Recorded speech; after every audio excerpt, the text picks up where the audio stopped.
Bom dia, pessoal. Tudo bem? Sejam bem-vindos. Live de hoje é de perguntas e respostas. Então, assim, vão colocando a dúvida. Quem está no Instagram, eu vou pedir para vocês colocarem na caixinha, tá? Coloca a pergunta de vocês aqui na caixinha. Quem está aqui no YouTube pode escrever aqui na barra de comentários mesmo, que aí eu consigo ler, tá? Então, assim, gente, o que foi falado na aula de ontem, né?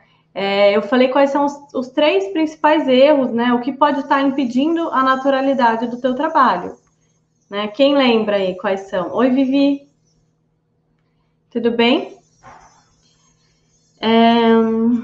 Quem lembra aí quais são os principais erros, né, que podem estar te impedindo na naturalidade do teu trabalho? E me falem se vocês concordam ou não, se vocês realmente acham que faz sentido ou não. Ou vocês acham que tem alguma outra coisa que seja mais frequente? Então, assim, gente, o que provavelmente está te impedindo de conseguir a naturalidade nos protocolos em resina, nas próteses totais, eu falei três pontos, né? Às vezes tem algumas outras coisas, alguns outros detalhes, mas são três pontos principais, né? Então, assim, o primeiro, gente, é a naturalidade da gengiva, né? Para eu conseguir uma naturalidade na gengiva, primeiro eu preciso entender como é o natural. Se eu não entender como é o natural, se eu não tiver esse conhecimento, esquece. Você nunca vai conseguir reproduzir porque você não sabe, tá? Você não sabe como é. Então, por muitos anos, eu fazia a gengiva empiricamente, fazia ali do jeito que eu achava que era, da forma como eu aprendi, mas não era o correto, não era o natural, né? E a gente só consegue reproduzir primeiro se a gente entender. Então, primeiro, né, sempre falo para vocês, vejam fotografias de bocas naturais, né? Tem vários Instagrams de dentistas que fotografam maravilhosamente bem, né? Bem legal de acompanhar, de seguir para você ir treinando os seus olhos, né? É importante treinar os olhos para enxergar esses detalhes. E livros, né? Livros também ajudam muito. Livros de periodontia, livros, né? Não livros em prótese somente, tá? Então, a gente tem que entender um pouquinho do universo odontológico ali também, né? Do meio oral, para que a gente consiga reproduzir com uma maior naturalidade, tá? Outra questão ali, ó, a Emília acabou de perguntar aqui, ó. Como você diferencia uma montagem de paciente feminino do paciente masculino?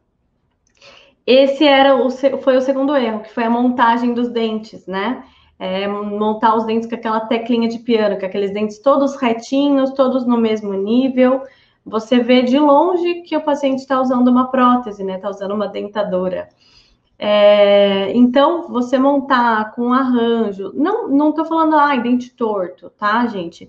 Leves arranjos, às vezes o lateral um pouquinho mais apinhado, ou um pouquinho mais para dentro, né? Os centrais um pouquinho mais evidenciados em primeiro plano, o lateral um pouco mais em segundo plano.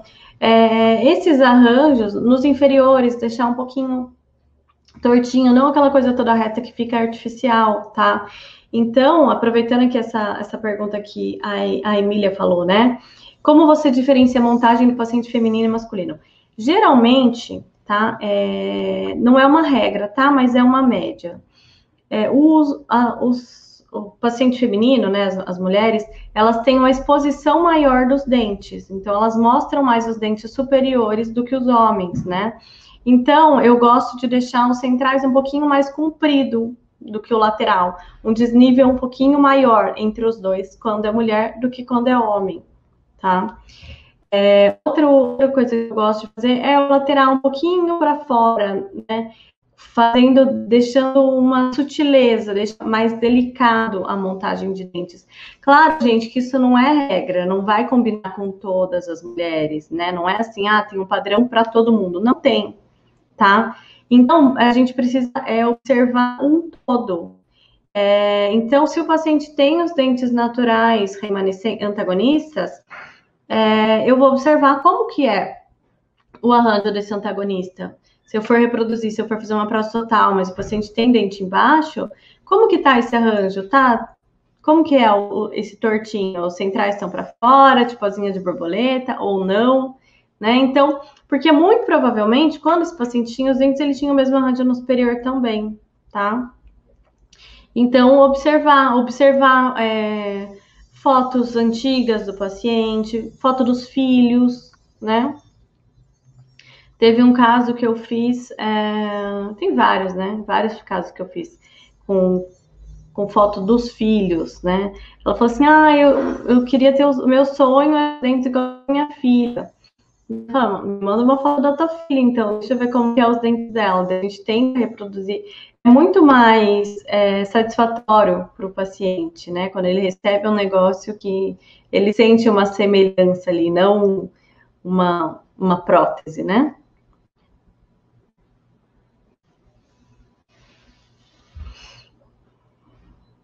O que é primeiro e segundo plano?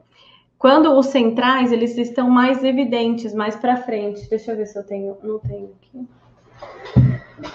Vou pegar um modelo aqui para mostrar para vocês. Ó, aqui tem um modelo, tá? Com os dentes. Quando os centrais, eles estão um pouquinho mais para frente do que os laterais. Ó, se eu colocar de lado, tá vendo? Tá aqui. Ele tá assim, ó. Dá para ver? Os centrais estão um pouquinho mais para frente, o lateral um pouquinho mais para dentro. Ele não tá tudo no mesmo nível. Então, o central tá em primeiro plano. Ó. É que se eu chegar muito perto, ele vai desfocar. Mas veja se vocês conseguem ver.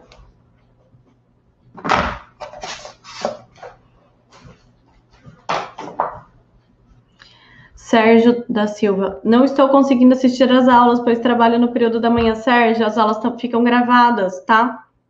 Então, se você não assistiu, vai lá no link do meu story, do meu perfil do Instagram, que tá lá o link para vocês assistirem. E se você tiver inscrito, você recebe também o link por e-mail e por WhatsApp.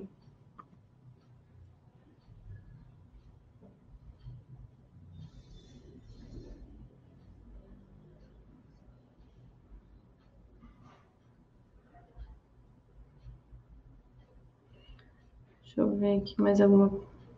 Se tem mais alguma pergunta nesse tema de montagem, gente?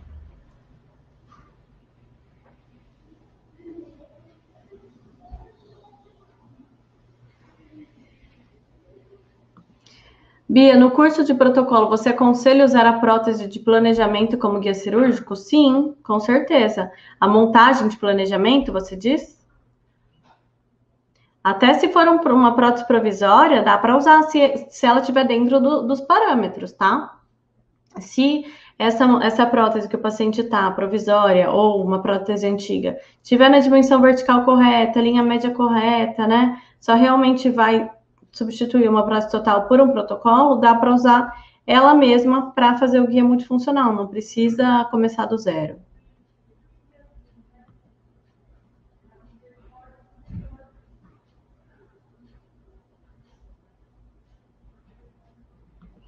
Tem como mostrar a sua maneira de apinhar os dentes? Aqui agora eu não consigo. Eu já fiz algumas montagens, né, de dentes em lives. Tem um livro, gente, que eu me inspiro bastante, assim, nesses apinhamentos, tá? Tem o preto, mas o preto eu não tô com ele aqui agora, que é esse Anteriores, aqui do Hatchó. Então, esse livro mostra muitos dentes anteriores, né? E os diferentes arranjos. Então, é bem legal para a gente se inspirar, porque não dá para a gente fazer um negócio que não exista na natureza. Né? Às vezes eu vejo umas montagens que, se você for imaginar que o dente tem uma raiz, as raízes se cruzam ali, né? Se batem. Então, não tem como, improvável, que aqueles dentes estariam naquela posição. Então, é bem importante a gente observar isso também na hora de fazer os apinhamentos, tá?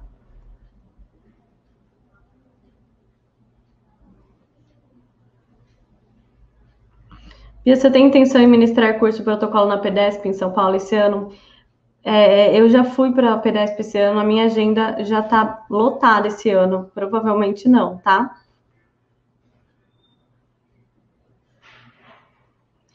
Qual a resina para trabalhar e ter mais naturalidade? Tem várias, gente. Eu uso a STG, né, que é a resina mais convencional ali, né? E uso a Pala Creative, que é uma resina composta, né? Resina fotopolimerizável. Com as duas, eu fico bem satisfeita com a naturalidade.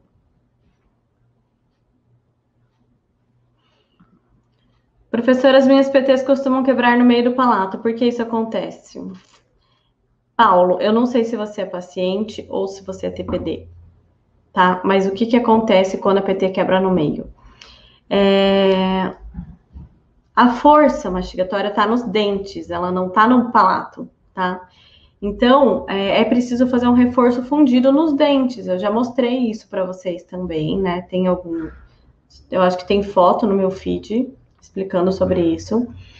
Não adianta nada aquelas telas no palato. Aquela tela só serve para não dividir a prótese em dois, mas ela vai quebrar da mesma maneira, tá? Porque a força tá nos dentes, então precisa de um reforço fundido interno.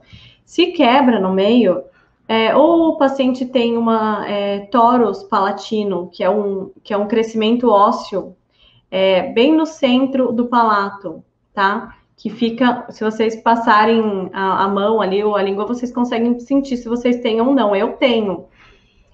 Então, esses pacientes que têm o tórus palatino e são usuários de prótese total, têm uma tendência maior a quebrar, porque ele vai fazer como se fosse uma gangorra ali no meio, tá? Então, é bem importante observar, quando vocês observarem que no modelo que vocês receberem tem esse tórus palatino, que é essa depressão bem no centro do palato, é indicado já fazer o reforço fundido, tá?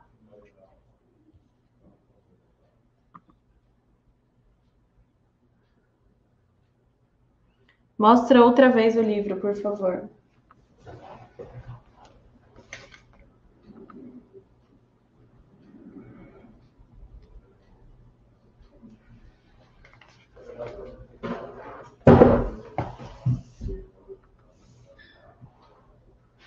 Em uma montagem onde o paciente apresenta classe 2 com uma sobremordida severa, como os dentes anteriores tocando no palato, como fazer?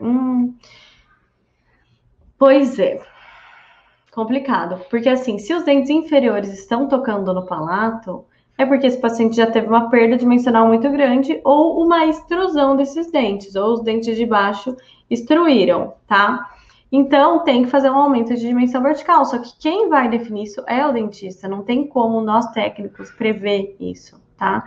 Porque é ele que vai saber identificar se realmente esses dentes tocando no palato é por uma perda de dimensão ou por extrusão, tá? Mas realmente fica complicado. Quando é protocolo, né, e é feito um planejamento reverso, o dentista consegue fazer uma osteotomia maior, né? Ai, desculpa, recebi uma ligação aqui. O dentista consegue fazer uma osteotomia maior, né? E aí ter mais espaço para que não fique tocando no palato. Agora, quando é prótese total, tem que ver essa opção de fazer um aumento de dimensão ou fazer um desgaste nos dentes inferiores, se possível. Mas isso tem que ser avaliado com o dentista mesmo, tá?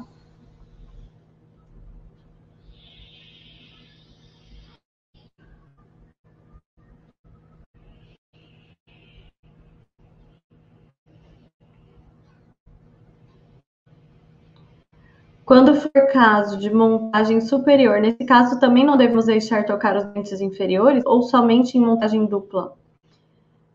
Principalmente quando for dentes naturais inferiores, tá? Principalmente. Não deve tocar de jeito nenhum, tá? Porque aí vai fazer um trauma, vai ficar um toque toda vez, um toque anterior, né? Esse toque anterior fica dando, como a próstata superior, a próstata total ela é mucosuportada, ela fica ali dando, fazendo báscula, microbásculas ali, né? E fica dando soquinho no osso alveolar, e aí vai reabsorver, tá? Principalmente se for dentes naturais.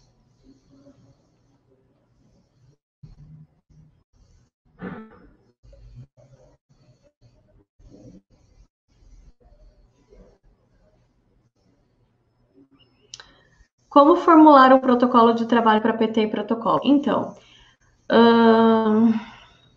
para fazer um protocolo de trabalho, né, que você siga, é como uma receita de bolo, né? Se você seguir sempre o mesmo processo, dificilmente vai acontecer algo errado. Claro que cada caso é um caso, mas o que tem que estar bem definido? Primeiro, desde o início, né, quando chega o molde no laboratório, esse molde está qualificado para ser vazado, tá bom, não tá copiando o que realmente precisa, né? Verificar, vazar o modelo, fazer uma moldeira individual. Então, escrever, você pode escrever isso, né? Todo o processo, todo o passo a passo, moldagem anatômica, moldagem funcional, moldeira individual, né? Plano de orientação em cera. No plano de orientação em cera, eu preciso de linha média, linha do canino, linha alta do sorriso. Você pode escrever todas as referências que você precisa, né? Na montagem dos dentes, mandar para a prova, e quando voltar, você faz a inclusão. Aí na inclusão tem várias técnicas. Ontem mesmo eu mostrei uma técnica nova. Não sei se é. Não tá escrito em lugar nenhum, tá? Mas foi o Darlo Soares que passou essa dica e eu achei muito legal, achei muito sensacional, fez muito sentido para mim, tá? E eu fiz ontem pela primeira vez. Mostrei ali os videozinhos no Stories, super legal, que é fazer uma canaleta no gesso para que a mufla não gire, porque toda mufla, mesmo nova, ela tem um joguinho, tá?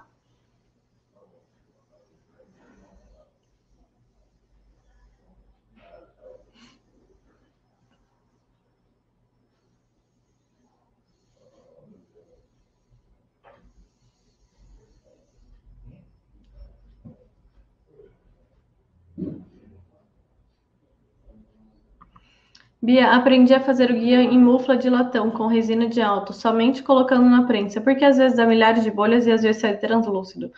Onde ocorre o erro? Então, se você faz na mufla de latão, eu não sei se você deixa ela polimerizar sozinha ou se você coloca na prensa, na prensa não, na panela termopneumática. A resina alto, para evitar que saia a bolha, tem que ser colocada na pressão, tá? Então, se você coloca na pressão e mesmo assim ela dá bolha, pode ser que você demorou muito para colocar na pressão. Então ela acabou polimerizando antes de ser injetada a pressão na panela, tá? Mas não sei, eu não faço dessa maneira. Eu faço com silicone e coloco na panela termopneumática imediatamente. E aí não dá bolha. Mas bolha pode ser várias coisas, gente. Mas provavelmente se tá dando bolha é porque tá polimerizando sem pressão.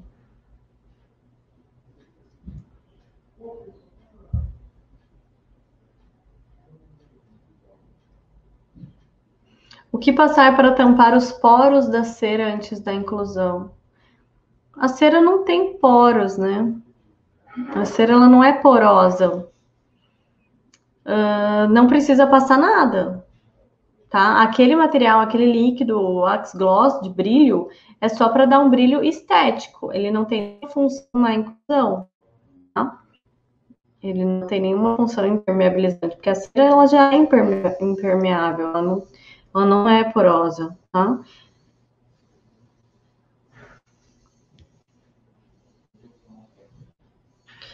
Andréia, não, é só na prensa. Então é por isso que dá bolha, Andréia. Por isso que dá bolha, porque não tem pressão suficiente ali para as bolhas saírem.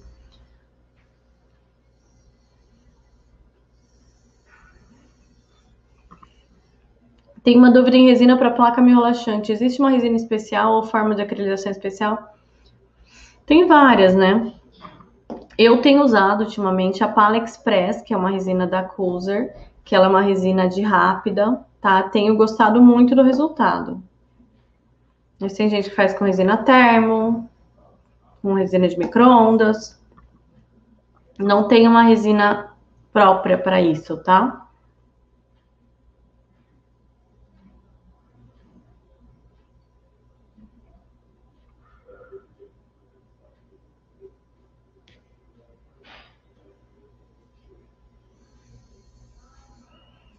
Bom dia, Bia. Seu curso tem certificado? Sim.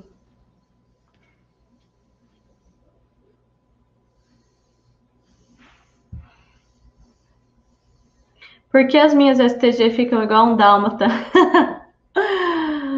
Por técnica de aplicação, tá?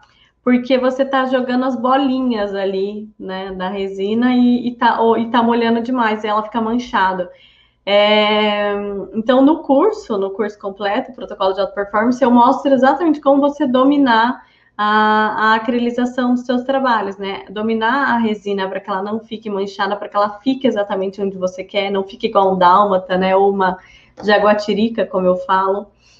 Então, é só técnica de acrilização, tá? Qual a diferença do cone Morse para os outros tipos de implante? Gente, tem muitos tipos de implante. Cone Morse, ele é interno, dentro do osso, tá? Então, tem o cone Morse e o Gram Morse. Ele é um implante que, obrigatoriamente, para você fazer uma prótese múltipla, o dentista precisa instalar um intermediário metálico, tá? Que é o mini pilar, ou se for unitário, um unhão, mas tem que ser instalado um componente intermediário, porque ele fica lá dentro, ele fica lá embaixo. E aí tem o implante de hexágono externo, que o implante ele fica direto, dá para fazer a prótese direto na cabeça do implante. Não é recomendado, tá? Não é o mais indicado. Tem vários tipos de implante, tem.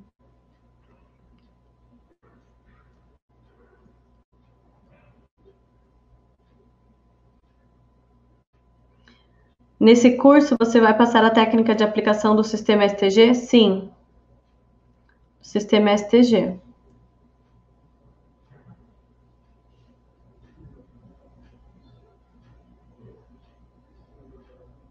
Qual marca da panela pneumática? VRC. Gente, está chegando a minha panela. Tô super ansiosa.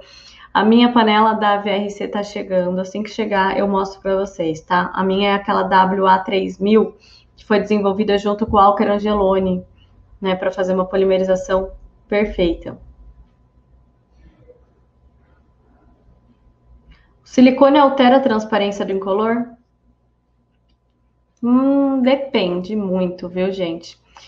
O que que acontece, né? O silicone, ele vai deixar um pouquinho mais fosquinho na demuflagem. Quando você demufla, você vê que ela não tá tão brilhosa, tão transparente. Porém, quando você faz o polimento, é a mesma coisa, ela vai ficar tão transparente do gesso, tá? Então, depois de polido, não é para influenciar, não é para ela ficar leitosa porque o silicone, menos que o silicone não tenha sido bem manipulado, né? Tem uma concentração maior de óleo na composição.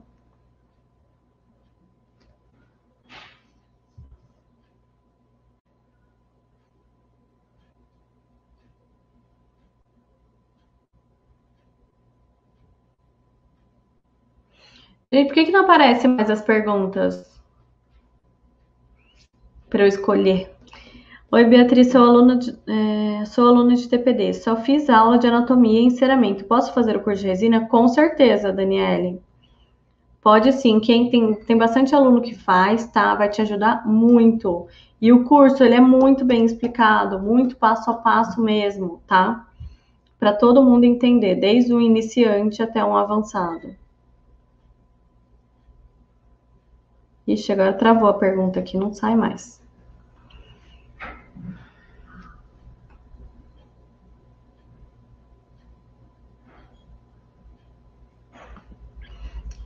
Não.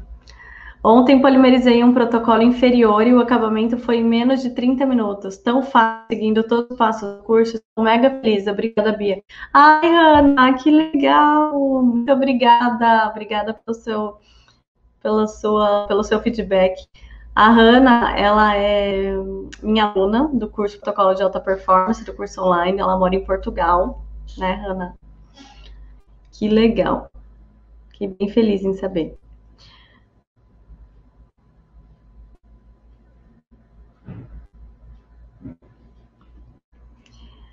Bia, aqui onde eu moro usa-se mais dente Trilux. Estou começando. O que você acha desse dente? Eu, particularmente, não gosto muito do Trilux, tá? Eu já tive experiências ruins com o Trilux, né? Dele, a técnica de prensagem dele, né, de 3 camadas, com o tempo, com o desgaste dos dentes, né, acaba desgastando e acaba infiltrando. Então, entre as camadas infiltra, aí que acaba ficando escuro, tá? Acaba manchando o dente.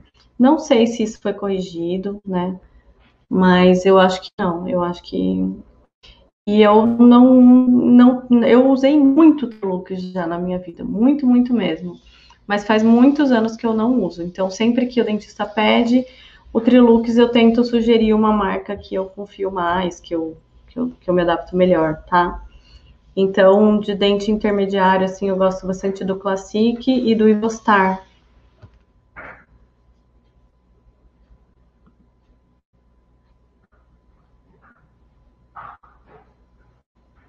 E estou fazendo curso de prótese dentária ainda, e suas aulas têm me ajudado muito. Ai, que legal, que bom.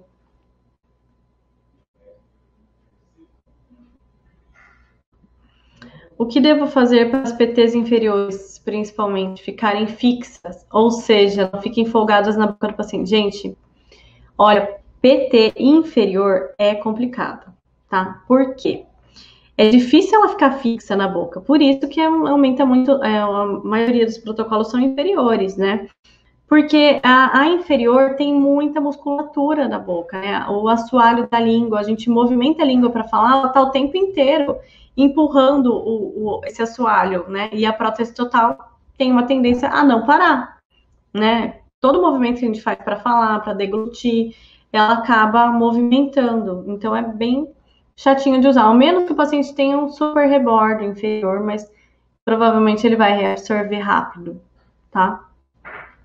Agora, para a prótese total superior, é bem mais fácil de fazer a estabilidade dessa peça, porque não tem a musculatura, né, da língua ali no palato. Então, ela, como a gente tem o palato duro, ela veda bem, não é uma musculatura que fica em movimento, né? Não é um tecido que fica movimentando o tempo inteiro.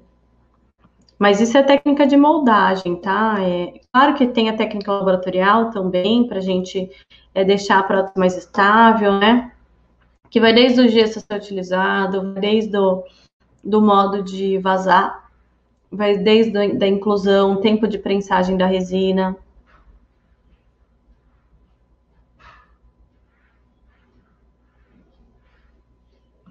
No caso dessa panela, ela serve para placas de aparelhos ortodônticos? Dá para repetir o modelo dela? Sim, serve para tudo, para modelos ortodônticos, para conserto, né, para guia multifuncional, ela cabe duas muflas de micro-ondas, tá? É bem legal. É da VRC, chama WA, de Alker Angeloni, 3000.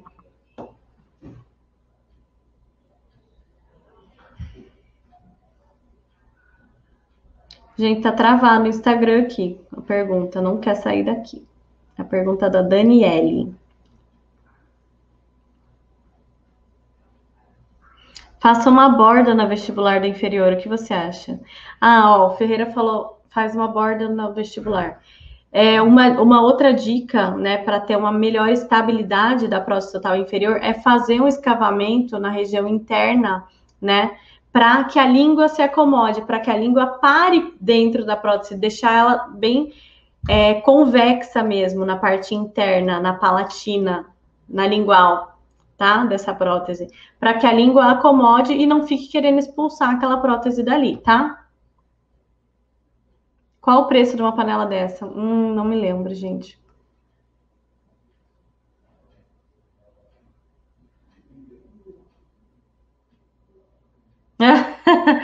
O nome dela já fala, inferior. Nunca tinha pensado nisso.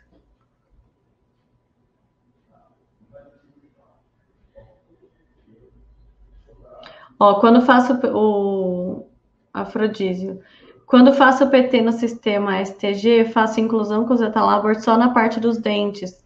E o palato deixo livre, coloco o gesso tipo 3 para não ficar fosco o palato. Legal, gente. Eu já vi essa dica também. É o Ert, acho que faz assim, o Ert Almeida. Bem legal. Eu nunca testei, né? Mas é uma dica boa. Gostaria de ver uma live prática sua na técnica de encaixotamento. Live eu acho que não tem, mas no curso online tem. No curso online tem. Eu fazendo o encaixotamento do molde, vazar modelo, fazendo gengiva artificial, articulando. Tem tudo lá, tá? Bia, não sei fazer a montagem em articulador preservando o modelo. Você ensina isso? Sim.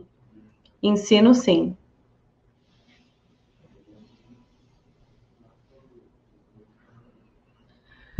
Gente, deixa eu ver se tem mais pergunta. Qual ciclo você faz na acrilização termo da panela polimerizadora pneumática? Quanto tempo e temperatura? Eu não lembro de cabeça, tá? Eu tenho que confirmar isso, mas eu vou fazer, vou pegar essa informação.